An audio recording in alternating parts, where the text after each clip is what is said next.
Hi, and welcome to the Right to Remain Silent podcast. I'm Jim Weber, your host and guide through actual accounts of intriguing and fascinating true crime stories as told by the law enforcement professional that experienced the event.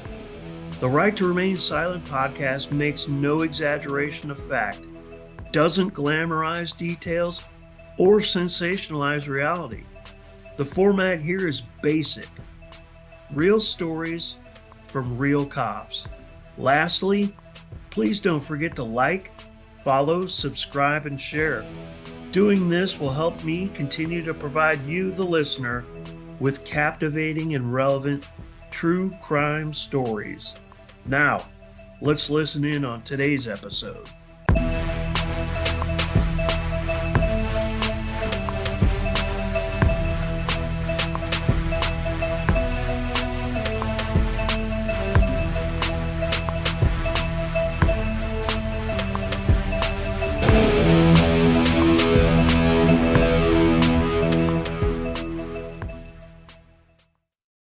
Hi, and welcome to today's episode of the Right to Remain Silent True Crime Podcast. I'm your host, Jim Weber, and today's guest is William Peterson, a retired FBI special agent who served with the Bureau for 23 years.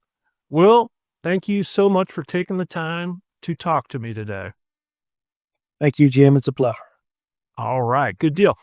Today, we're going to be discussing a number of very interesting cases that Will was intricately involved with, all with kind of an international aspect or an international flair, from tracking targets that were on the FBI's most wanted list to terror groups around the world to prolific cyber criminals. We've got a lot to talk about today, and it's going to be super interesting.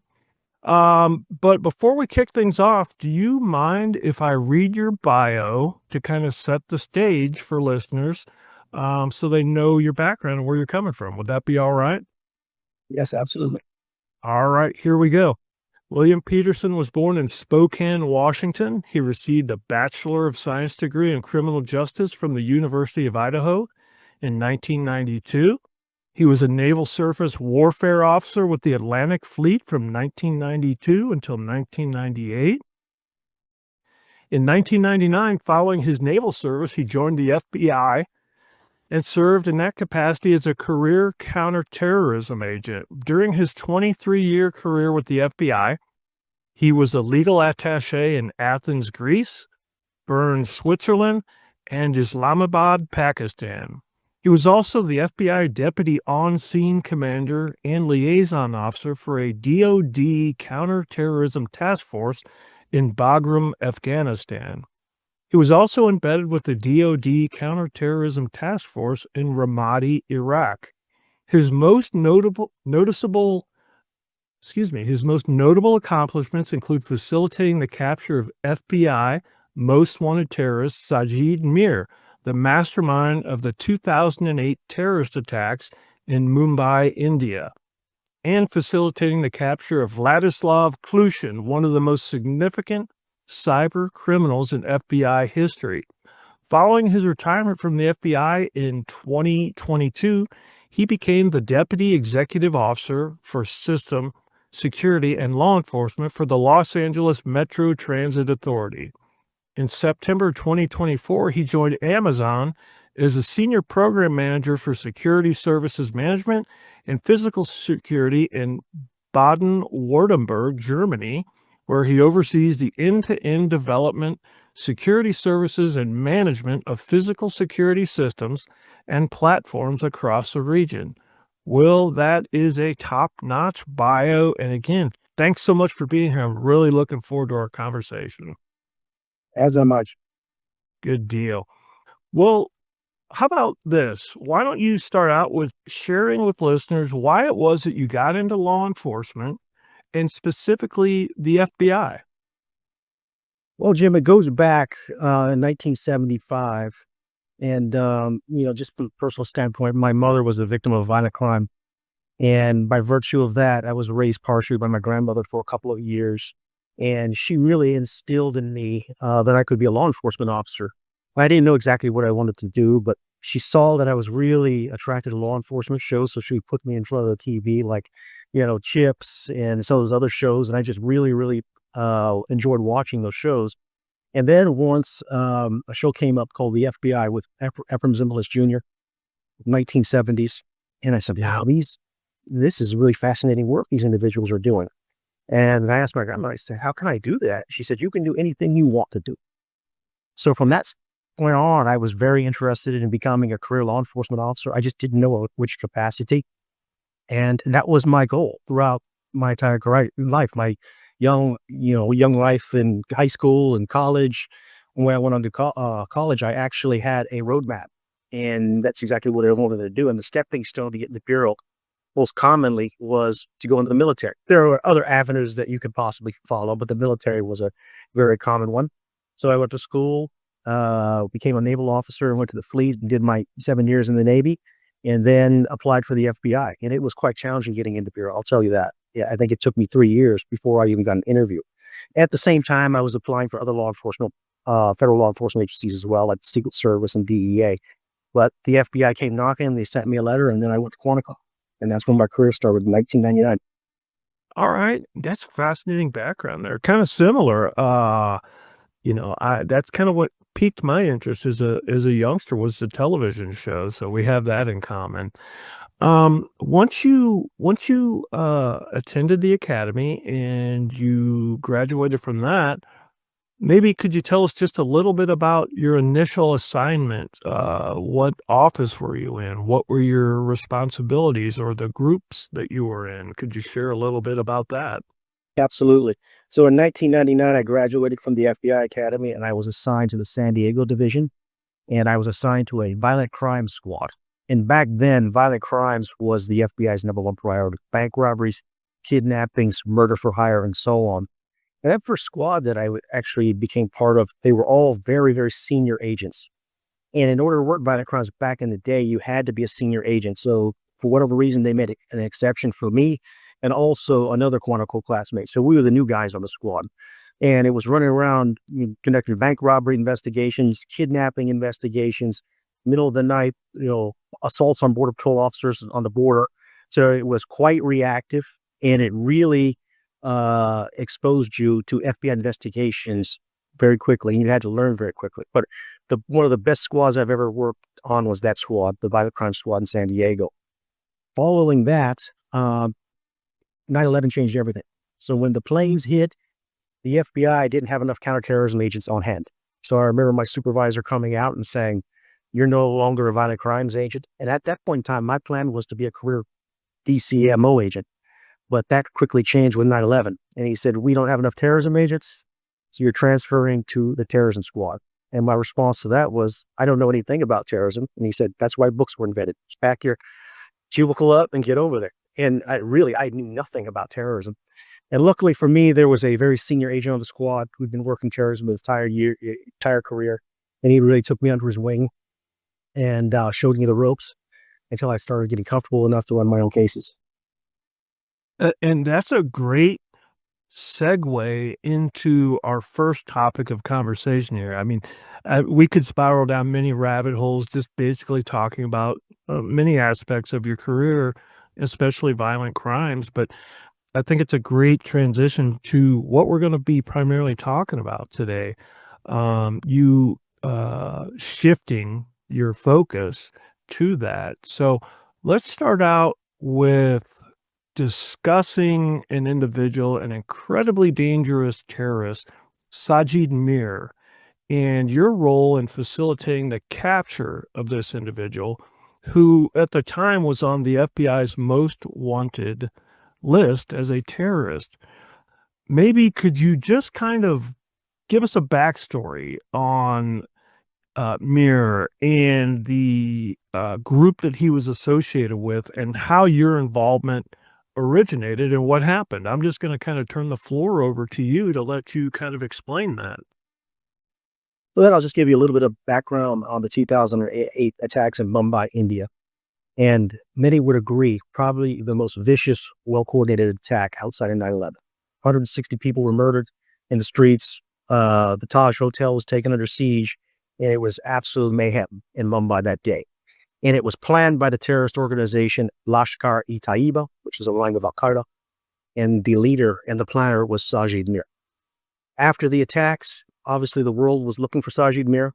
6 U.S. citizens were murdered. Many Indians were killed, Canadians, British, and so on and so forth. So he was designated as a most wanted terrorist after that point in time. Then he just disappeared for a number of years, despite being wanted.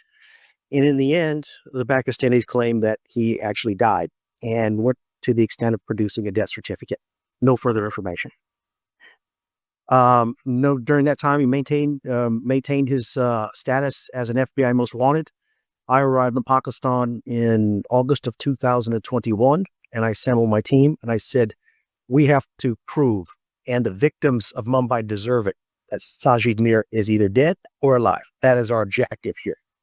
So as soon as I landed, I set up a meeting with the Pakistani authorities and walked through the room, and I had the most wanted poster in my notebook, and I sat down, and I said, we are interested in confirming the death of Sajid Mir or having him turned over. And they looked at me, and there was actually one individual in the room, and he held up the death certificate and he waved it and screamed. He said, he's dead. Can't you accept that? My response to that was, with all due respect, sir, my 19-year-old daughter can make that on her laptop. That is not concrete forensic evidence that he is deceased. And then the response to that was, well, sir, what do you propose? And I said, I propose we go exhume his remains. And we extract whatever DNA is left in his bone marrow, whatever mitochondrial DNA is in his hair follicles. But I want an FBI team to do it, to fly out, despite how dangerous it would be in the area where they indicated he was buried. And then I said, I want the same FBI team, once they've exhumed the remains and collected whatever evidence there is, to collect DNA samples from his family members to compare them to. If we get a match, then he's no longer a most wanted terrorist. And then the room went silent. I packed up my things and I walked out of the room. And the head of the delegation actually approached me and he said, sir, you are very direct. My response to that was, just because I carry a diplomatic passport doesn't mean I'm diplomatic. Yep, great point. So subsequent to that, there were a series of meetings. And in each case, I would walk in with the most wanted poster. And what's the status? Are you going to allow an FBI team to come in and exhume the remains? I was told no, no, no. About 4 months went by and they called me to another meeting. And they said, we have some news to provide to you. And I'm like, what is that? Sajid Mir is not dead. And I'm like, what are you talking about? And they slid a picture across the desk with Sajid Mir holding a newspaper up with instant date and then a CD. And then they said, are you satisfied? And I said, well, first of all, I've got a million questions for you guys. Number one. That's a drastic turn there from he's dead, here's his death certificate to, here's a photo of him. Well, their excuse was that they had been misled about the death certificate. So I said, let's not get into that right now. First thing I want to know is who's in the grave? And the response to that was the son of Sajid Mir's mother. And I'm like, wait a minute, do you have like a macro level link chart? Because I don't really understand. I don't know. Yeah, I don't understand that. And then I said, second question is, what's he been doing since 2008? The leader of a major terrorist organization. And the response to that was, we're not at liberty to discuss that. And they asked me, can you please report favorable results that Sajid Mir is in custody? I said, no, I won't do that. And then they asked why. I said, first of all, how do I know if the person in this picture is not another son of Sajid Mir's mother, a twin? How do I know Sajid Mir is in custody and not somewhere with his feet up sipping tea? And they said, well, what will it take to placate you? I said, I want access to Sajid Mir. I want to fingerprint him, take his DNA, and compare that to nose. And if we have a match, then we'll talk. And they indicated, well, we can't allow that to happen. And then I got up with the most wanted poster and walked out. A few days later, we get a call late on a Friday evening, and Pakistan said, we will give you access to Sajid Mir and let you do what you want, provided you'll talk to him. I said, that's fair enough. So after we got that call, that's when the wheels really started spinning for me. And I went back to the embassy and I sat down with my team, and the reality struck. You're going to be biometrically enrolling one of the most wanted terrorists in the world. Think about the logistics. getting there and getting back. And think what a attractive target FBI agents going to fingerprint this individual would be. And my team and I, we went back and forth over the possible scenarios, attack en route and so on and so forth, attack en route on the way back. And then just some logistics.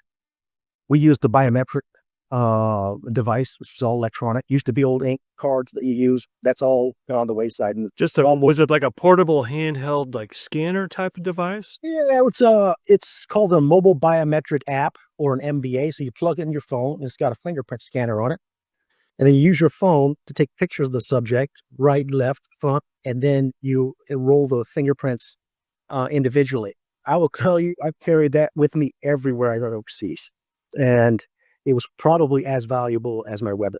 That's how, and you fingerprint somebody and instantaneously those fingerprints are uploaded to the FBI system. It's called NGA, and you get a comparison.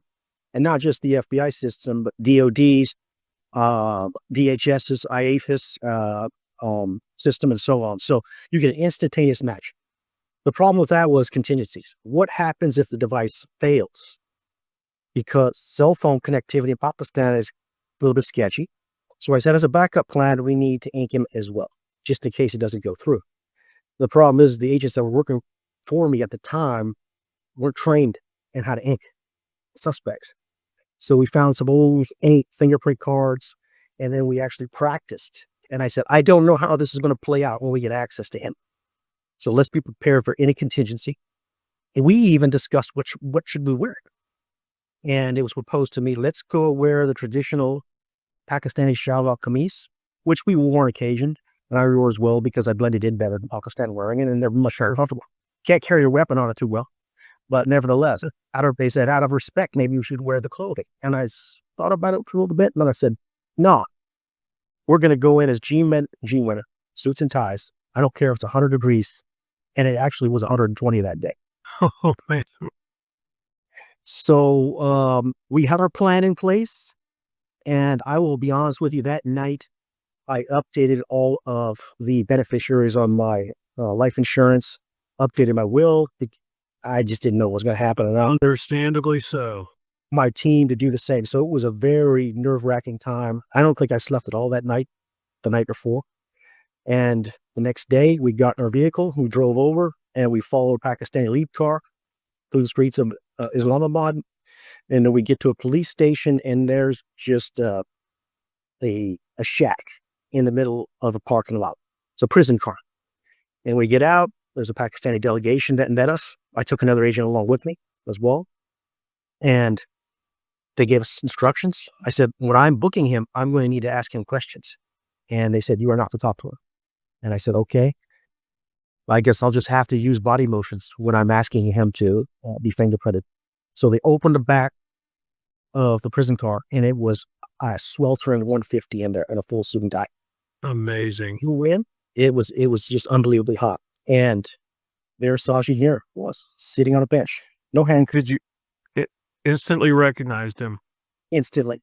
Now, I will say that you could see that he had a lot of plastic surgery done, supposedly to, change his appearance to avoid capture and so on. But you could see under his nose, he had some surgery done. But it wasn't what I expected. I intentionally avoided eye contact because I didn't want to escalate the situation. So I quietly went in, sat next to him, plugged in my mobile biometric application, and then told the delegation I need his index finger. And he provided it. And I will tell you, fingerprinting him he was probably the easiest subject I've ever fingerprinted. His hands were just very soft. He had a manicure, and he didn't fight. He wasn't combative at all. And he was very, very, but he was just limp. It was almost like he was on some kind of narcotic or something. Did he seem like he was just defeated almost, or just what was his demeanor? To this day, he was and he was not what I expected. It just seemed as though he was asleep. And I don't know what the causality is or was for that. But the easiest subject I've ever fingerprinted was Sajid Mir. And I intentionally didn't look him in the eyes. And he wasn't what I expected the most wanted terrorist to be. He didn't have dirt under his fingernails. He was well groomed. He had cologne on, his hair was well combed, and he was just very well put together. And I didn't expect. Wasn't like he was, like they portray individuals like that in television and movies, with dirty and evil look and arrogant, and there was none of that, it sounds like. No, I saw those types in Iraq and Afghanistan. I would imagine. He was a polar opposite of that. So after I finished biometrically registering him, I asked the agent that I brought with me, okay, take the inked cards. And he didn't particularly like that too much because the agent was a female. And that's when he started getting a little bit, I wouldn't say combative, but just anxious. And he would just stare at her everywhere she went. And in fact, I've got some pictures of him just giving her like the gaze that of all gazes. Sure. She completed fingerprinting him with ink and then took DNA swabs of his mouth. And then we were in and out of there in 23 minutes. But as soon as I stepped down from the platform for that prison car, I just couldn't resist. And I turned around, I looked in the eyes, and he looked me in the eyes. And to this day, I don't think I've ever encountered someone with this. Wow. Wow. Did he my question, when you're in that confined space interacting with him, did you were instructed not to communicate with him, but did he try to communicate with you in any manner, or did he just sit there and go through the process? He sat there and moved through the motions.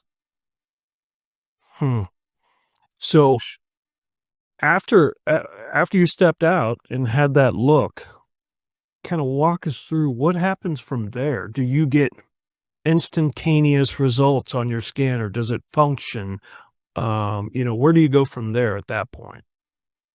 So at that point, I had his fingerprints recorded. We had the ink cards. Now I need a fingerprint to compare it to. And that's where the search began. It didn't take long. After about 5 days, we found his fingerprint on an ID card, a national ID card. And we took that fingerprint, sent the electronic prints back to Clarksburg, West Virginia. They did a comparison, 100% match. It's him. And that's where it really got interesting because he masterminded Mumbai 2008, and multiple citizens from multiple countries wanted him. The Canadians, the British, the Indians, the FBI wanted him for the murders of the 6 individuals that were killed there as well. So that's where it really got interesting. And now it really is just an extradition battle. Who gets it first? Let me pause you and ask you, just for clarification. So this Mumbai attack was in 2008. We're fast forwarding to at the time you're interacting with him and you're fingerprinting him. Did you say that was 2021? Actually, it was 2022. So I arrived in Pakistan in 2021. We didn't actually fingerprint him until April of 22. So who knows what else this individual was involved in that time frame. That's amazing. That's amazing. Okay. No, I'm sorry. Go ahead. Hence my question, what's this guy been doing? Right. And we knew before, or actually in and around Mumbai, he was planning terrorist attacks all over the world, like in Denmark and Australia and so on and so forth. So he was very, very involved in plotting terrorist attacks. And why he went cold, dark, and quiet, I have no idea. But nevertheless, he was a dangerous person out there, a leader in Lashkar-e-Taiba, someone who can inspire. And that's why I asked that question. What has he been doing since 2008? Of course, I never did get an answer. So what the Right. Pakistanis did, and I think, I don't know what their motivation was, but they had a trial and they convicted him on terrorism charges and then put him in jail. And that sort of slowed down the extradition process. Nevertheless, he is still globally wanted. So, and I interrupted you, and you were talking about how multiple countries around the world wanted him for these acts that he committed. How did that unfold? So he's in Pakistan, he's put into a local trial and he's in custody there. How does it unfold from there? The coordination and collaboration, around the world to determine where this guy's going to go. And what it really comes down to is who can get an extradition package in is the quickest. And I can tell you most of those extradition packages came in from multiple countries right at the same time. Now you're in a dilemma. The Pakistanis have arrested him, charged him with terrorism. Now he's in jail for, can't remember how many years they gave him, 12 years. And that's where the diplomatic dilemma begins. Because if the Pakistanis have him, he's being charged or has been charged, now you've got double jeopardy issues. And I don't know how that impacts the Canadians or the Australians or the British, but for us, it's an issue. But when I left Pakistan in August of 2022, it hadn't been resolved. And he was still in custody in Pakistan. Okay. That's for the diplomats and the DOJs of the respective countries to figure out. Right, right. That's a fantastic point. You're responsible for one thing, and then once he's identified and taken into custody, it's kind of above your head as to where he ultimately ends up. So I think that's a great point that you made for listeners to understand. So at this point, no, go ahead. I was going to say, as a law enforcement officer, you know this. Your job is to capture, hook, and book, and then let the respective departments of justice handle the rest. Extradition, trial, and so on. Now, if you go to trial, you're going to have to find all your jobs to follow that trial. The main priority here was to get him off the street and prove that he was not dead and that machine was completed. Outstanding point. An outstanding job. So at this point, as we talk today, do you know, is he still in custody in Pakistan? Has he been extradited to the US or elsewhere? I check up on him because I just don't have the access as I once had in the bureau, but I check open source every once in a while. And I think as of a month ago, I saw that he was still in custody in Pakistan. I'd seen some open source articles, and I don't know if they're true or not, that someone tried to poison him in jail in Pakistan. I don't know if that's the case, but I read that article. And I was like, that's very interesting. Yeah. Yeah. But to answer your question, last I checked, he's still there. Okay. All right. Yeah. That is fascinating. That is outstanding, to know that individual is, the common term, off the streets. He's not out there physically in the mix of that. So great job on that. Great job on that. That had to be hair raising, like you said, for so many different reasons. The level of the individual that you're dealing with, the areas that you're traveling, the concern of, is there corruption? Is information being shared? So there's so many different interesting aspects to this. So I appreciate you sharing that. Is there anything else about that case or scenario that we should cover? I think you're pretty thorough on how that unfolded. I just want to cover one other thing. I had a absolutely phenomenal team in Pakistan, true FBI professionals and, true patriots, and everyone came together. It wasn't just me. It was a team effort that completed this. Yep. Absolutely great point. And it's again, it's not like TV and the movies where one individual's racing around the world and solving all these troubles and crimes. It's a team. It's a team concept. So great point. Great point. Well, let's kind of transition and move on to a discussion about terror groups outside of the United States, and specifically 17 November and the revolutionary struggle, and your experience and interaction with groups like this. How about we start with 17 November, and we'll talk about them. But before we do that, before we roll up our sleeves and talk about them, they're involved in domestic terror in other countries. Could you just maybe share a brief explanation or description of what is domestic terror and why does it, you and I as officers and agents know the reasoning, but what is domestic terror and why do we need to monitor and look into that? First of all, the basic definition of domestic terror is terrorism that does not cross outside of the host country's borders. It stays within. And there are different types of domestic terror groups. There are right-wing groups, neo-Nazis, and then you've got left-wing anti-capitalist that just don't want America. They don't want any sort of global impact in their countries and so on.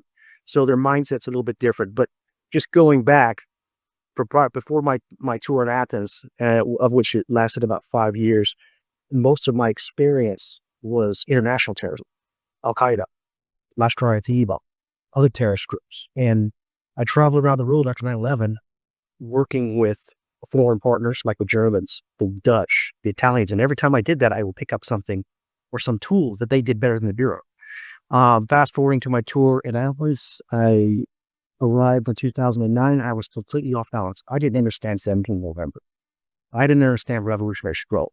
I didn't understand conspiracy of fire cells. They were completely different mindset, left-wing anti-capitalism, similar to the Italian Red Brigades. They were, so 17 November starting out, they were pretty much the foundation of Greek domestic terrorism. Began in the 70s. They conducted a number of assassinations against U.S. diplomats. They assassinated the CIA chief in Greece. They assassinated the U.S. defense attaché in Greece. And from that, another group sprang up, which was pretty similar because 17 November sort of just faded away, but the core membership of it just dispersed, but there was still one of them. And this was another group called Revolutionary Struggle. And this was a newer version of 17 November. Young Greeks who hated the United States, hated capitalism in any form, and they were intent on carrying out attacks against anyone who supported that. So when I arrived in Greece in 2009, prior to that, I was read into all of these attacks that had occurred. So when you go overseas, you go through high-risk deployment training. And Greece at the time was a little bit high risk because of these groups that were operating there. In fact, I drove a bulletproof car the whole time, as did my team. And they gave me briefings in all of these groups. And they briefed me on the 2007 rocket attack against the U.S. Embassy in Athens. The attack occurred in January of 2007. It occurred about 3 a.m. A van rolled up to the embassy. Individuals got out with a rocket-propelled grenade from Revolutionary Scroll, and they fired it at the embassy. And then it hit the embassy's seal, and it ricocheted up, and it blew up the ambassador's bathroom. And when I say blew it up, it didn't really blow it up because the projectile didn't detonate, as do not most RPG rounds because they're duds. But just the sheer power caused a lot of damage inside the restroom. Luckily, the Greeks went in and processed that as a crime scene, and they recovered the actual projectile. Now, as you can imagine, when you fire a gun, it leaves a distinct mark on the back of the casing. The same thing happens with an RPG. When you fire it, it leaves a unique and distinct mark on the back of the projectile. So the Greeks collected it. They stored it. I arrived in 2009, 2010, and there was an individual, 2 young Greek officers on a motorcycle encountered in 2010, late at night. They rode up to him, and he appeared to be stealing a car. And as they approached this individual, who was later determined to be a high-level Revolutionary Struggle operative, opened fire on these 2 young officers. The 2 young Greek officers fresh out of the academy, you know that when you're out of the academy, you're a pretty good shot. They returned fire, and they killed this individual. And as they approached and started conducting an investigation, his shirt had been taped shut around his wrists as well as his ankles to prevent any evidence from being secreted on the crime scene. Wow. And as it turned out, he was stealing that car to make a car bomb. Mm. That's a fascinating point because, oftentimes here in the United States, we hear about domestic terror and we hear talk about it. We read on social media and we hear about just disgruntled individuals that might have a protest that turns into a riot or something. That's one thing. But you're talking about serious, dangerous, worldwide domestic terror groups that are committed, that have no qualms, like you said, firing at an embassy, at trying to kill police officers. So these are very serious and dangerous individuals and organizations that you're dealing with over there. And great point. You've mentioned it a couple times, but I just wanted to highlight this. I failed to mention it. This is during your time working as in the attaché in Athens, Greece. just for listeners here. So domestic terror doesn't just happen in the US, it happens around the world. Absolutely. And one of the things about this individual who was encountered actually unraveled revolutionary struggle and the projectile in the embassy. I can piece that together. So after they went to this individual's residence, his apartment, his flat, they searched and they found a treasure trove. These are the Greeks. Treasure trove of computers in Athens. They found discs, and more importantly, they found 5 RPG launchers. 4 had been fired, 4 were intact, 1 had been fired. So the Greeks at that point in time deduced that the spent launcher was likely the one that was used to fire a rocket at the embassy. Okay. They contacted me and briefed me on the case. So the next step was, okay, we need to tie that projectile, which was recovered inside the embassy, to the launcher. If we do that, we tie the weapon to the deceased, and then the Greeks can go after all of his no associates, like an organized crime. And that's exactly what happened. The problem is, you can do a tool mark examination on a spent cartridge from a weapon, a gun, but has it ever been done on an RPG launcher? Great point. So it had never been done. So I called up the FBI laboratory in Quantico.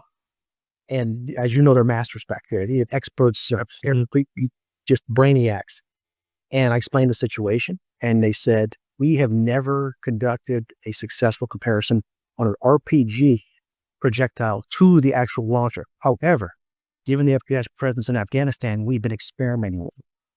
And they said, this is the ideal opportunity to prove our theories. So they put together a team to fly to Athens. The problem was you need projectiles to fire through the suspect launcher to make that mark over and over again to gather enough data. And we didn't have any RPGs. Yeah, that was what I was going to ask. Where do you get those? So the Greeks had some connections with the Cypriots, and the Cypriots provided like 300. I don't know where they got, but it really doesn't matter. Right. So the laboratory division, they came out, and myself and one of my partners went out to this secluded area in the mountains of Greece, and it was basically a firing range. And the Greeks were there as well. And they took the suspect launcher, who had multiple clean RPG projectiles, and they fired it over and over and over again to get that mark to replicate and match the projectile that was discovered in the embassy itself. And I'll tell you one thing, I've never been or never fired an RPG, never been around one. It's not like the movies where you hear someone scream RPG and it comes out in slow motion. Those things zip and they're loud. So they actually fired enough of them to be able to gather enough data, enough marks. And then this was the other scary part. Who's going to go out and collect all that? Because some of the RPGs exploded, some didn't. Nevertheless, we got through that. And the laboratory came back after the examination and they said, well, 100% certainty, the RPG launcher that was discovered in the suspect's apartment was used to fire the projectile at the embassy. With that information in hand, the Greeks were able to branch out and take revolutionary struggle down. And after that happened, I don't think we ever heard from that group again. I'm not saying that they're not there, but that really Had a significant impact, it sounds like. I think it did. But there's still some other groups out there too, like Conspiracy of Fire Cells. They popped up after revolutionary struggle, but domestic terror distinctly different from international. Their mindset's a lot different. And it was a learning point for me. And I had to really get up to speed quickly on their mindset. Sure. Yeah, that's a great point. Maybe now would be a good time to do this. Would you feel comfortable just maybe giving a brief description of domestic terror versus international terror? The maybe the different nuances or just the differences of philosophies. Would that be a fair question to ask?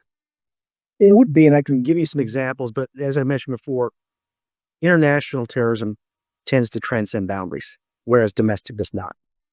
And, we've got groups in the, white supremacist groups in the United States. We've got animal rights activist group. They're left-leaning, but they only carry out their intent or their actions in the host country that they're in.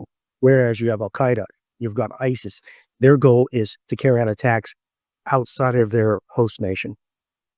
As we saw with 9/11, their plan was to conduct a spectacular attack against the United States. One, to create fear, and one, to send a message. That's what they wanted to do.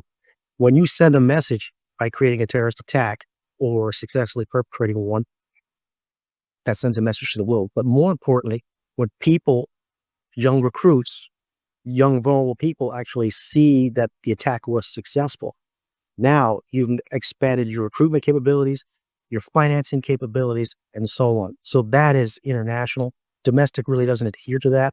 But also internationally, terrorists there tend to be more focused on an extreme version of a religion. I can tell you this, like ISIS and Al Qaeda, Islam is a very peaceful religion. I've read the Quran, but it's misinterpreted. And I can give you an example of that. When I was in Iraq in 2006, and I was interviewing this 19-year-old kid, and he had tried to blow up some soldiers. And he was, it was the furthest thing you would think a terrorist would look like. And he was very polite. And I asked him, I said, let me ask you a question. Why would you want to kill yourself, blow yourself up? And he said, because it's in the Quran. And I said, is it? And I actually had the Quran. I said, can you show me where it says that? And he says, I can't read. So someone misinterpreted the version of the religion and then convinced him and recruited him to actually almost take his own life. That's incredible, and that is a great point that I didn't even think of as a career law enforcement agent. I never even thought of it that way. These individuals are indoctrinated into these beliefs and oftentimes exploited. And it sounds like that is a perfect example of that right there. An individual being exploited. Well, they have to have the motivation. And I think I can answer the question just based on my experience. This episode of the Right to Remain Silent True Crime Podcast is sponsored by Graphic Options. When it comes to custom screen printing, embroidery, and promotional gear, Brenda and her team are the real deal. I trust them with everything, whether it's a hat for my consulting business, a shirt for my podcast, or a large order of both. They've never let me down. They don't treat you like just another order. They listen, they care, and they make sure you walk away with something you're proud to put your name on. You have the right to great service and quality, and that's exactly what you'll get at Graphic Options. Visit graphicoptionsonline.com. That's graphicoptionsonline.com, and let them know the Right to Remain Silent podcast sent you. Corruption, and I don't think anyone's really addressed corruption, the haves and the have-nots, feeds into that mindset. And one of the consistent themes that I saw, whether it be domestic terrorist groups or Islamic extremist groups, was the lack of access to things. So, for instance, this 19-year-old kid I was talking about, I asked him, why would you even consider doing this? And he said, before that, I have no wives, plural. I have no money. And someone came to me and said, this is your call into the afterlife. And that was a consistent theme that I saw throughout my career. Individuals were vulnerable because either there was a mental health issue or they just hated society and they were looking for a means or a belonging to a group that made them feel whole.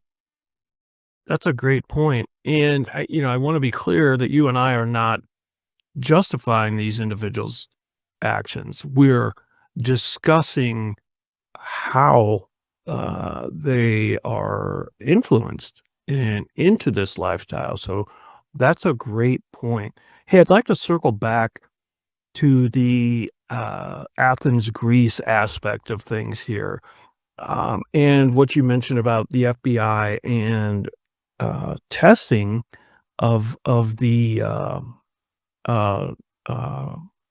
components that were fired. That sounds like groundbreaking work there. I just want to clarify, did you say that had not been done before and that was the first case of that occurring with the Bureau? The first time the Bureau compared an RPG projectile to a launcher, like a bolt to a gun, that's the first time that it ever occurred. Now, they may have done it subsequent to that, but that was the first time. Yeah, yeah, that's groundbreaking for lack of a better term. And then I think I know the answer to this question, but how was it overall in those investigations and just overall working in Athens, Greece and throughout Greece?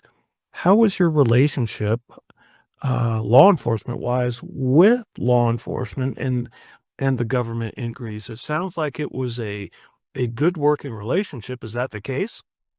It was, and I'll tell you a lot of that really, just stepping back, when you're working overseas as a law enforcement officer, you have no law enforcement power. You can't arrest anyone.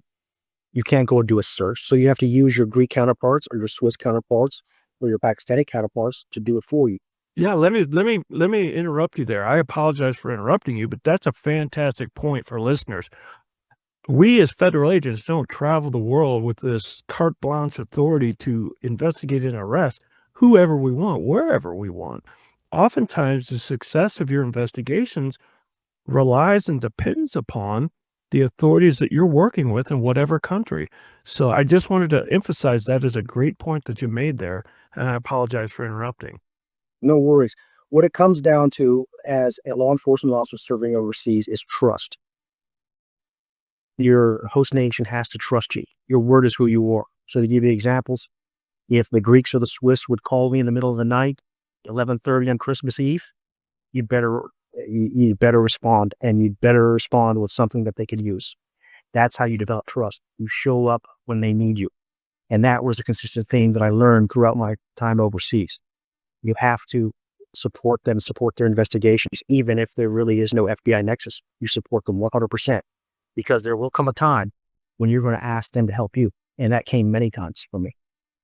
But really, overseas, all you have is your word and developing trust with your host nation partners.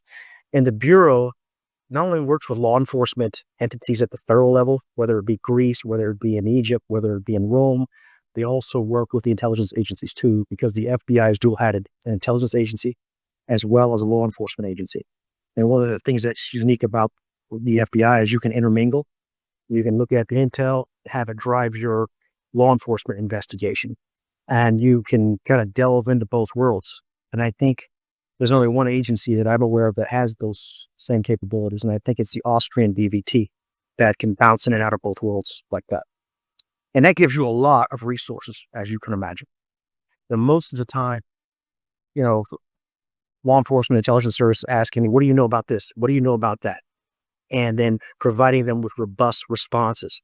In my experience, if you give them just a watered down, this is what I know, that's not that. You have to give me something to chew on.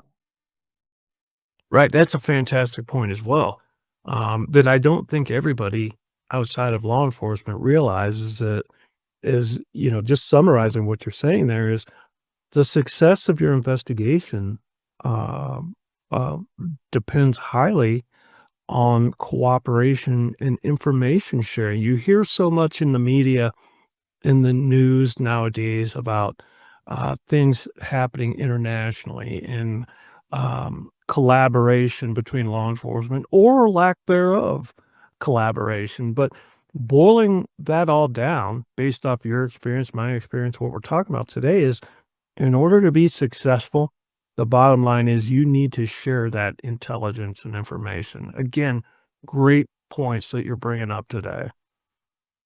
And responsive. No matter what time of day it is. I remember one time there was an emergency in Switzerland, and it was on a terrorism case, and they'd asked me for some data that only the FBI could get in the United States. I won't disclose what that was. And I was able to download it in my home computer. And I put it in the basket of a bike, and I rode up to the police headquarters and delivered it on a Saturday. That's what gets you responses. That's how you develop trust with reverse mission programs. Yeah, that goes a long way. If you're willing to do that, the individuals that you're working with realize that you're a reliable and dependable person, and that reflects positively on your agency overall. So again, fantastic learning points and points that you're making here. Um, I think it would be interesting to maybe start talking about, we kind of alluded to it a little bit here, counterterrorism operations in Iraq and Pakistan. If you'd be comfortable discussing that. I think maybe a good starting point could be, we've talked about terrorism and specific incidents or examples. I think there's a confusion in society or today's world from folks that perhaps are not law enforcement, that have no law enforcement background. There might be confusion on what is terrorism versus what is counterterrorism types of investigations. Could you, it might seem like an obvious question to you and I, but what could you just kind of break down counterterrorism and what counterterrorism operations are? So that's pretty broad, but terrorism is just the definition of terrorism. Counterterrorism is countering terrorist acts. And going back to 9/11, shortly thereafter, we were completely caught off guard by that. Um, and shortly after that, the FBI's mission switched from violent crimes to terrorism number one, and rightly so. But counterterrorism is what we're talking about here. Stopping an act of terror before it happens. That is counterterrorism. Now imagine this, having to stop a bank robbery before it happens. Right. So in that regard, counterterrorism involves working with your international partners, getting information about plots that are overseas that may impact the United States, or you in turn getting information that may impact your partners overseas or wherever it may be. So countering terrorism is basically trying to stop a bank robbery before it occurs. And sometimes you're successful and sometimes you're not. And the times that you're successful, the public doesn't always know about. The men and women of the FBI, Homeland Security, all the other agencies that are out there working counterterrorism, and most of the time they don't know that act of terrorism was stopped. But nevertheless, those professionals continue to do the job. That is a great point. That is a great description and analogy there. You're so right. To you and I, that's our job. That's what we do. That's what law enforcement does. You counteract something, you stop it, you thwart it, and you move on to the next thing. And I think most in law enforcement are not, hey, look at me, look at me, look at what we did. We take our job seriously and we do it and we move on to the next thing. So, I agree wholeheartedly with your explanation there and your description. Um, well, how about maybe could you walk us through maybe your experiences in Iraq and in Pakistan, counterterrorism wise? Maybe talk about being the FBI deputy on scene commander, what that pertains to and responsibilities, and maybe the liaison officer for DoD counterterrorism task forces. What is DoD? What is a liaison officer? Could you just walk us through some of that? Absolutely. Before we transition to that, I Yep. talked about how the FBI changed the way it did business after 9/11. And we basically developed a toes versus heel concept. It's better to be overseas, and I'll get to Afghanistan and Iraq in a bit, working with our partners, identifying terrorist networks and cells overseas before they have an opportunity to strike in the United States. So that's one of the reasons that I travel overseas quite a bit as a counterterrorism agent, to work with European partners, to work in Iraq, work with in Afghanistan, to identify these terror plots. And all the other agents in the Bureau of Terrorism too did the same thing. Being on your toes, being out there, being forward leaning, identifying the threat before it came to the homeland, but at the same time, protecting your partners as well, globally. And you cannot work counterterrorism unless you cooperate globally. It's impossible. Sharing information, identifying plots, identifying terrorist suspects intent on carrying out attacks against the United States or its homeland or other countries. So transitioning to Iraq, after 9/11, um, I was in San Diego working terrorism. I was still relatively a neophyte to the terrorism world. I was working Hamas cases, some Al Qaeda cases, and some Palestinian Islamic Jihad cases, and then I transitioned to Al Qaeda. As a military veteran, every night I would go home and turn the TV on at 6 o'clock if I got home at that time, and I'd watch the news. Or what did I see? That's Corporal so-and-so killed by the roadside bomb in Iraq. And it was never ending, just the number of soldiers and sailors and airmen that were being killed in Iraq. Then I became a candidacy from the FBI. We need 5 agents to go to Iraq to work the Saddam Hussein investigation. And I sat there and I thought about it, and I thought about it, and I thought about it. And I thought, there's so many people making sacrifices. It's not good. I already think I'm not learning that anymore, but maybe there's something that I could do.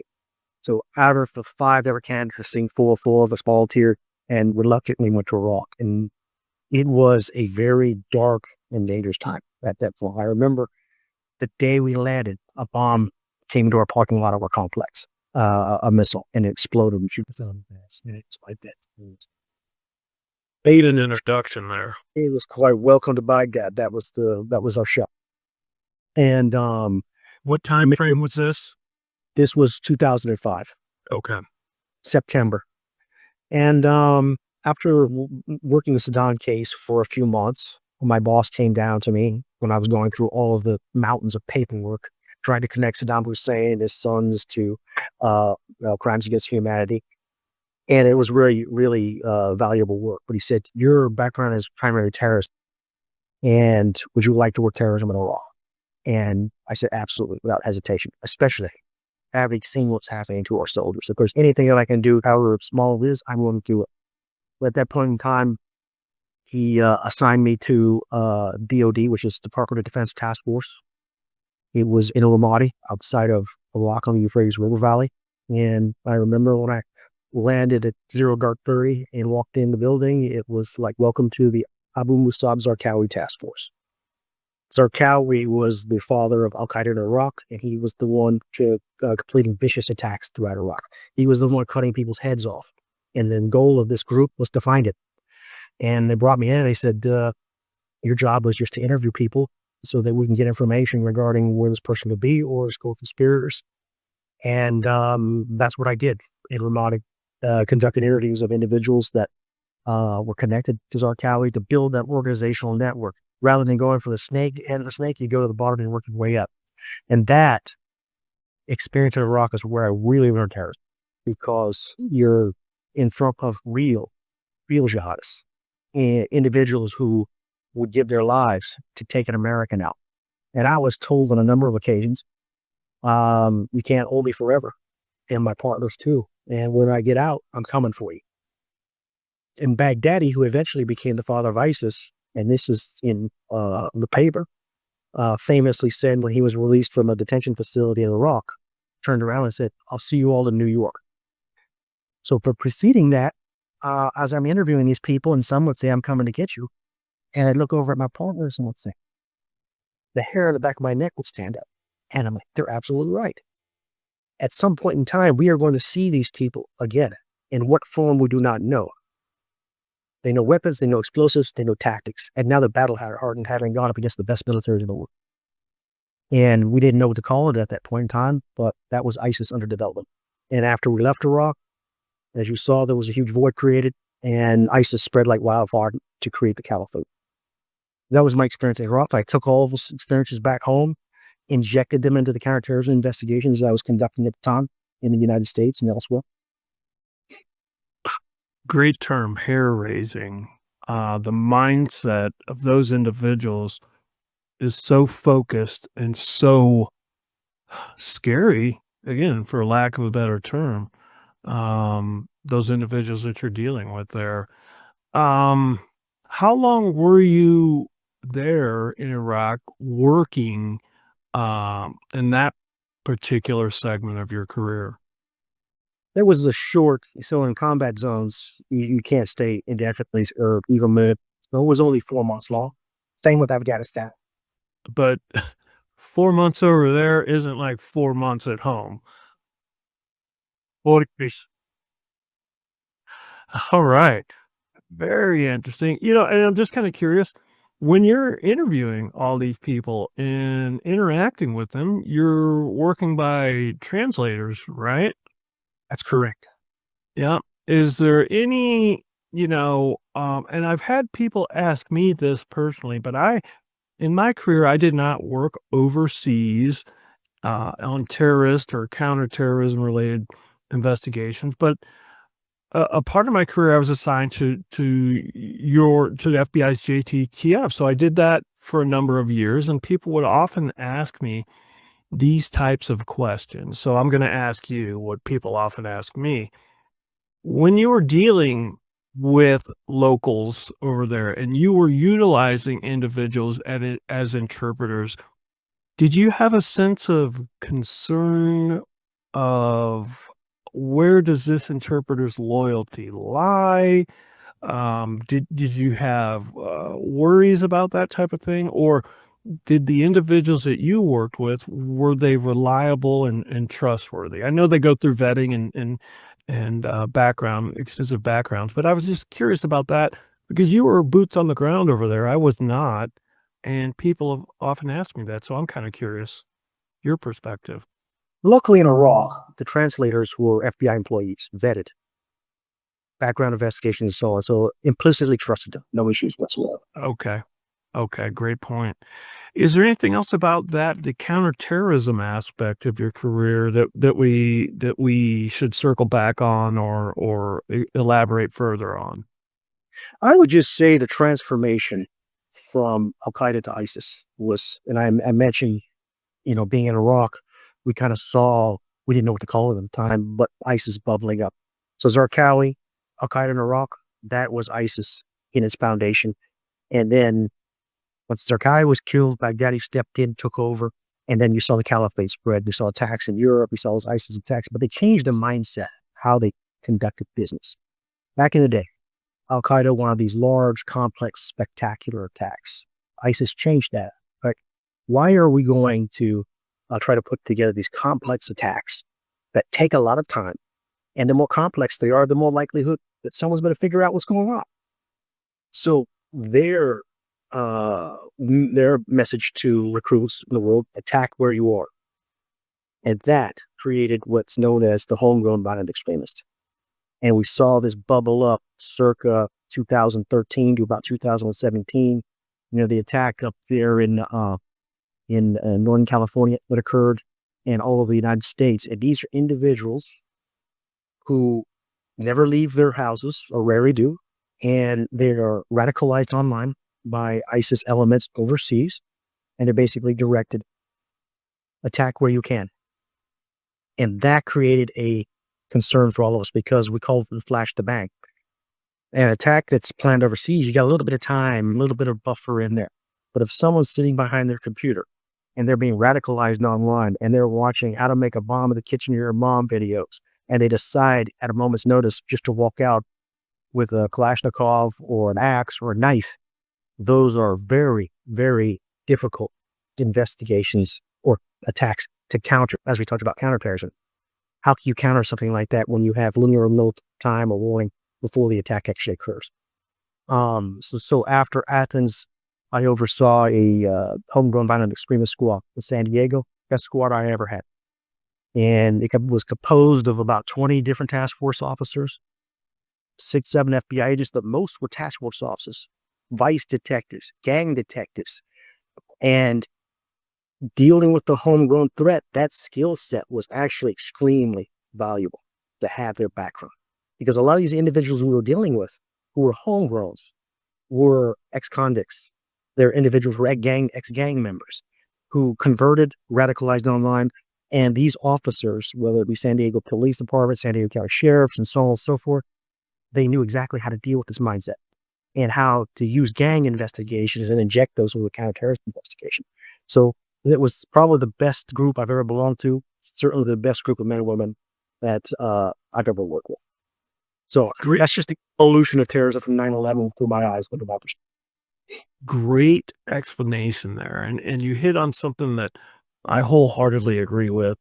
Not just terrorism investigations, but just criminal investigations in general. I think the concept of a task force is so important, and I think the FBI has mastered that concept and utilizes it so well and effectively approaching and dealing with as you said, whether it's street crimes like gang investigations or drug crimes or international terrorism that's worldwide, the task force concept is so beneficial.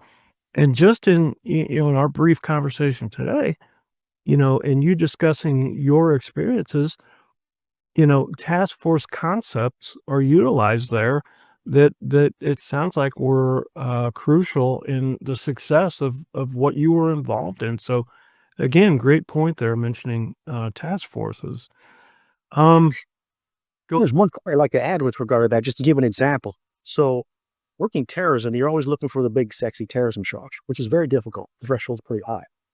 But in the homegrown world, if you see an individual you're investigating and they commit a crime that is not punishable under the federal statutes, it could be PC whatever in California, whether it's trespassing or something along those lines, you could leverage the task force officer to pursue charges at the state level, go arrest this person, even though this person's under investigation as a terrorism suspect, and take them off the chessboard and focus on the other subjects.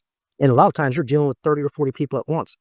Now, it's a temporary fix. Person's not going to go away for life, but at least they're not a danger to society. So you utilize those task force officers and their resources to counter terrorism, particularly in the homegrown. Again, great point. That's just another tool in the tool belt of law enforcement. So I agree. Let's talk about your time in Switzerland at the attaché in Switzerland and your involvement in capturing Vladislav Kliushin. And this individual is a significant cyber criminal. Can you talk to us about that? You're in Switzerland at the attaché. You're working as an FBI employee there. Kind of walk us through, how did you get involved with this scenario and how did it unfold? And I'm actually back in Switzerland, so that gives you an idea how much Right. Yeah. Exactly. Great point. a great country, and I love working with the Swiss as the FBI attaché. But before I get to, I want to step back a little bit, back to Athens. So, in addition to domestic terrorism, there was an individual that I became aware of named Alexei Belam, and he was an elite cyber criminal. And he traveled to Greece on vacation, and we were given the capture order. And after coordinating well with the Greeks, he was arrested. He was pending extradition to the United States. The judge made a mistake and released him, and then he disappeared, only to commit other cyber acts. So he's still out there. So that didn't sit well with me, and it goes back to what I said before. Okay, yeah, got it. My job's done. Do I follow the extradition process and make sure everything's being done? That's kind of where I failed. So anyway, he got away, and that always sat in the back of my mind. Fast forwarding to Switzerland's March of 2020. So that's kind of setting the stage, right, for what we're going to talk about here. Yeah, lost one cyber criminal, just escaped, poof, evaporated. Now, 2020, pushing forward, another one comes up. And I remember this very well. I was sitting in my office in the afternoon, and this is where developing trust is so important as an FBI attaché, because you have nothing else with your host nation partners. In this case, it was the Swiss. I get the call, and I was given a capture order for Kliushin. We have an indication, I can't tell you how, that he's coming to Switzerland to ski. He was an avid skier. He had hacked the SEC to the extent of $150 million and enriched himself and others. And he was a wall. I wanted to mention, for the benefit of the listeners again, when we're talking about a cyber criminal here, we're in this scenario, we're not talking about some middle-aged guy living in his mom's basement, trying to hack into his ex-girlfriend's Facebook profile.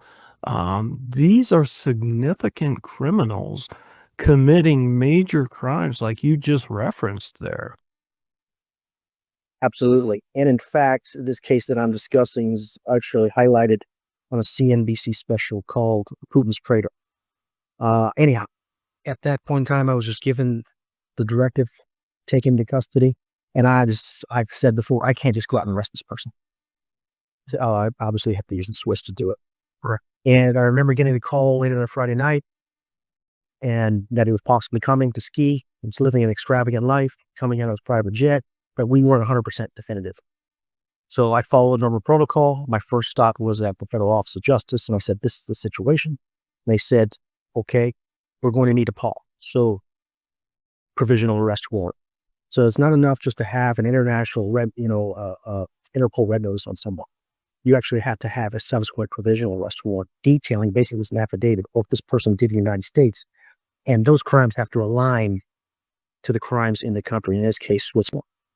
So as soon as I finished that meeting, I was instructed, go to Swiss police headquarters and get someone on their side, which I did. And luckily for me, the officer on watch was someone who I'd worked with extensively. And, middle of the night calls. I don't think this would have been a success had it not been for this officer. And I briefed him on the situation, and he said, you've had our backs, we've got yours. And he asked me, do you know when he's coming? I said, I had no idea. He said, I'm putting my trust in you. And deployed officers to the scene, waiting for him to arrive. And that entire weekend, I didn't go home. I slept on the couch, exchanging information back and forth with the police. And there was a time when we didn't even think the guy was going to come to Switzerland. We thought maybe we'll go to another country. And this is where it got really interesting. It was 2 a.m, and I had a call from the Swiss, and it was literally like a few hours before we were supposed to land. And they said, this provisional arrest warrant your Department of Justice submitted is not good enough. We will not take him into custody based on the merits. So now you got panic time. Right. I called Main Justice, and I said, I don't care who you got to wake up, get out of bed, need to rewrite this thing in double quick, or we're going to lose this guy. And going back to Athens with the other subject, I was like, I had not going to lose the guy too. Right. So luckily they rewrote it, and it was just in time. It was accepted. The private jet lands, and he gets off. He has a ski suit on. He has a snowboard over his shoulder. Police rush in and arrest him. And this was the funny part. So he's in handcuffs, and he's standing there waiting to jump on a chopper to go ski in the mountains. And all of his friends departed the plane, and they looked at him, and they get on the chopper, and they leave him there in handcuffs. So Great friends. Well, or they were still confident he was going to get out of it. Oh, yeah. Great point. Yeah. Anyway, he gets taken into custody, and now the extradition process starts, which obviously I'm monitoring very, very closely. And he was successfully extradited to the United States. He was charged and convicted to 8 years for hacking in the Security and Exchanges Commission. And recently, he was, you probably remember this, where there was a prisoner exchange between Russians in the United States and prisoners in Russia. He was part of that group, I think of 7 that was exchanged. Oh, really? Okay. Wow. So this is a significant player. This is a significant criminal. There's no doubt about it. And I didn't really realize how significant until after he was in handcuffs. After I started doing my research. Wow. Wow. That's super interesting. You used a term that we hear, that you and I utilize throughout our career, and that I think people hear frequently in the news and again, TV and movies, the extradition process. He's going to be extradited. This country has an extradition agreement. This one doesn't. Could you just, based off your experience, could you just maybe give a general description of what the extradition process consists of, what it is, and just kind of, I know there's slight variations from country to country, but just kind of explain how that works. Well, you hit the nail on the head. There are some countries that don't have extradition. I mean, looking at that, that's why people go to Brazil. That's why some people go to other countries, because they know they'll never be extradited from that country. And as a matter of fact, this is from point because while I was the head of the FBI's office in Switzerland, there was a major criminal who went to Brazil because he couldn't be extradited from that country. And then his lawyer gave him some bad advice and said, you know what? The Swiss won't extradite you either. So he said, I can lose a vacation. And he left Brazil, came to Switzerland, not understanding the extradition process or who had agreements. And as soon as he landed, he was arrested. So his attorney's obviously fired. But just kind of story on extraditions. But you're right. Some countries, most have extradition agreements or treaties with us. And When a suspect is arrested, like I said, you need a provisional arrest warrant. And does the country you're working with, or will they actually extradite? And that is actually factored in some of your investigations, but I can't get into too much detail there. But the extradition process is agreed upon. Some are as old as 1930, and they hadn't been changed. And as a matter of fact, I think the agreement between Switzerland and the U.S. is somewhere around that's how old it is. Wow. In order for that person to be extradited, you have to meet certain criteria. And the provisional arrest warrant, for the most part, it addresses those issues. Is it a extraditable offense? That's the other thing. Does it align with the crime that we see as a crime? So those are basically the basic facets of an extradition treaty. And really, with regard to the extradition treaties, did I ever sit there and read it line by line? No, I did. Once the person was in jail, that's remain justice and the host nation, in this case, Switzerland, to work out what are the facets of the extradition treaty. Does this adhere to the treaty that we've signed and agreed to circa 19, whatever it may be? Right, yeah, and like you alluded to earlier, at a certain point, it just kinda the responsibility moves on to the next person. You've completed your, responsibilities and your task, and it moves up the chain to the next level. So, yeah, that makes sense in not reading every single word of every single, extradition, uh, clause. And I think it's important to mention this stuff because it's a term that's thrown around so much lately in the media, in news. You see drug cartel members in Mexico being extradited, to the US for their crimes. So, I appreciate your explanation of what that is and what it consists of. Um, you mentioned you're, in Switzerland now, Yeah. and in your bio, we touched on you work for Amazon. Would you be comfortable sharing just some of your general responsibilities with Amazon there in Switzerland and maybe the areas that you cover? Yeah. So I don't work for Amazon in Switzerland. I work for Amazon in Germany. I just live in Switzerland because I fell in love with this country. My apologies. You did say, oh, yeah. Best commute I've ever had is 20 minutes. So, but Germany's just right over there. I could jog to Germany and France from here. So, but overall, I've been working for Amazon for going on 10 months now. I'm a senior program manager for security services and physical security, part of a great team, basically oversee the implementation of security services throughout the EMEA region. That's Europe, Middle East, Africa.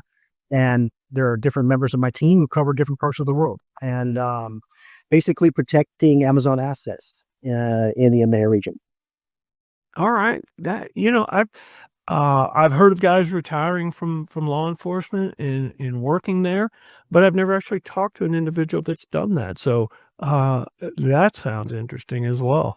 Um, Clearly you've had a fascinating career. Have you ever thought about writing a book about all these things? I've talked to so many folks that have been guests on the podcast, and they've written books about their careers and their exploits. Has that thought ever crossed your mind? It's funny you mentioned that, Jim. A lot of people have told me, over the years, you should really consider writing a book. In fact, I did another podcast about 2 years ago, and the host said, you should write a book. And he gave me some advice. First, write things down, put an outline, and then it gets a little complicated that you need a publisher, various other things. But yeah, I am doing that. And that's one of the reasons I enjoyed or I was definitely welcome this podcast because I like to tell my story.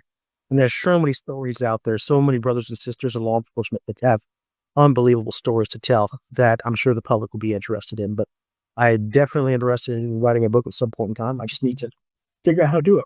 Yeah, yeah, and again, you hit the nail on the head. So many folks that have written books said, "Oh my goodness, it was a long, daunting process that took quite a while," but, they were, happy that they stuck with it and did it. So, I kinda look forward to your progress and certainly will put that at the top of my list when it comes out. So, um, you know, your long and very fascinating and interesting law enforcement career causes me to ask you this question.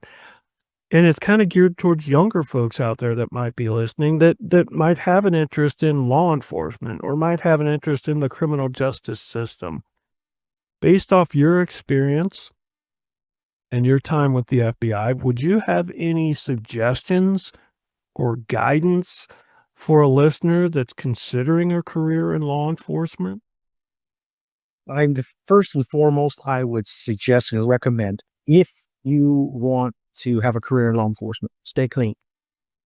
You know, there are some people that go out and they'll use drugs that are younger. I've completely strayed away from that.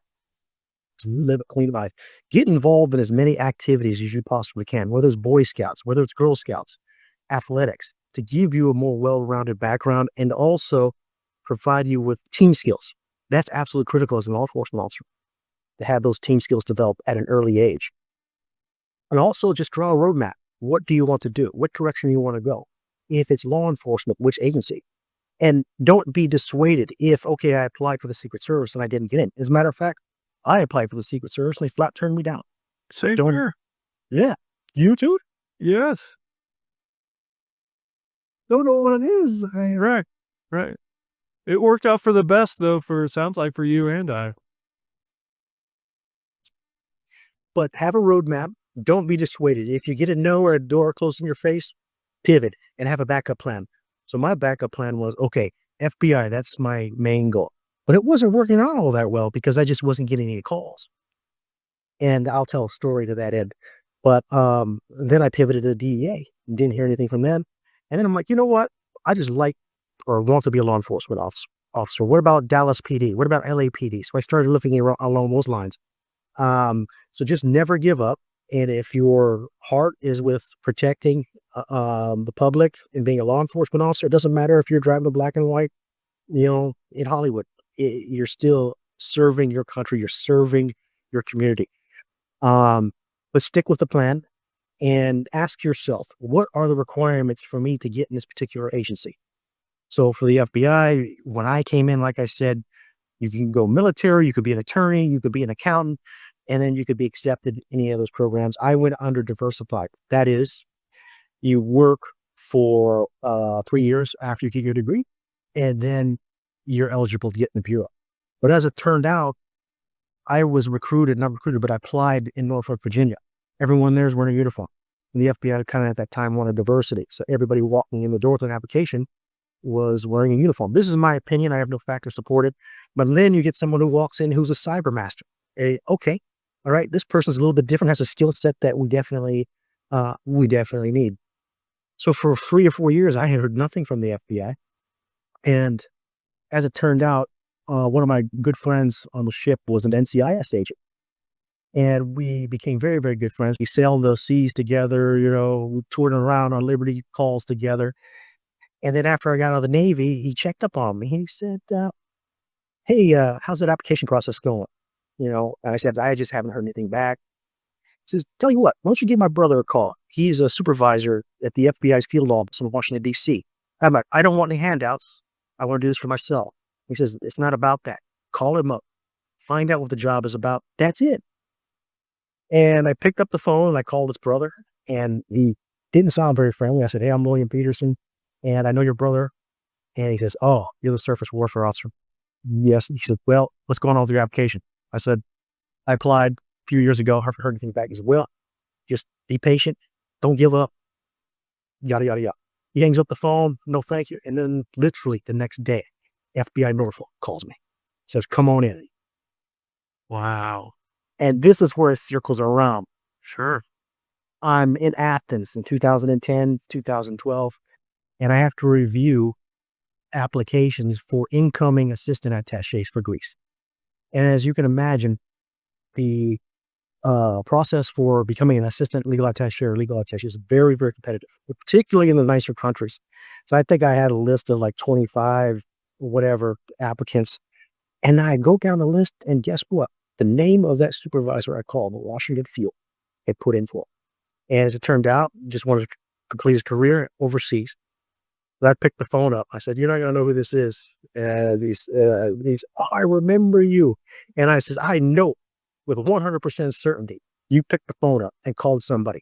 because I got called in the next day. It's just, I don't know anything, but I'm glad that you made it to bureau. Wow. That's an awesome story. That is fantastic. It's amazing how small things like that occur. You know what I mean? Was it fate? Was it chance? Was there involvement? Who knows? But it's a great thought to have when you reflect back on your career, I'm sure. Yeah, absolutely. Yeah. Well, is there anything before we conclude today, any final comments, or should we circle back on anything? I think it was a very thorough and interesting conversation, but is there anything in your mind that you'd like to touch on, or a final comment you'd like to make? I can't think of anything, Jim. It's been very thorough. I've really, really enjoyed our discussions and conversations and sharing my experiences in the FBI with you and Yep. with the audience. I think this is going to be a well received episode. People are going to find um, your casework discussions fascinating. And I appreciate you. I appreciate your military service. I appreciate what you did in the bureau, and I thank you for being a guest on the podcast today. Thank you. And thank you for your service, Jim. It's been an absolute pleasure. I appreciate it. Well, let me shift to my listeners and just mention to you, hey, again, I'm just going to remind you and ask that you please follow, share, subscribe, like my social medias, so that I can continue to bring you top caliber quality guests like William Peterson with the FBI. So, listeners, I appreciate you. Will, I appreciate you, and everybody stay safe out there. Thank you. Thank you. The Right to Remain Silent podcast is brought to you by Streetwise 360 Studios. I would like to again thank today's guest for sharing the story right here on the podcast. Please remember to like, follow, share, and recommend us so that I can continue to bring you high caliber guests sharing their experiences just like we heard today. If your law enforcement agency is interested in training provided by Streetwise 360, or if you know someone that has an interesting law enforcement story to share, please contact me via the website, www.streetwise-360.com, www.streetwise-360.com.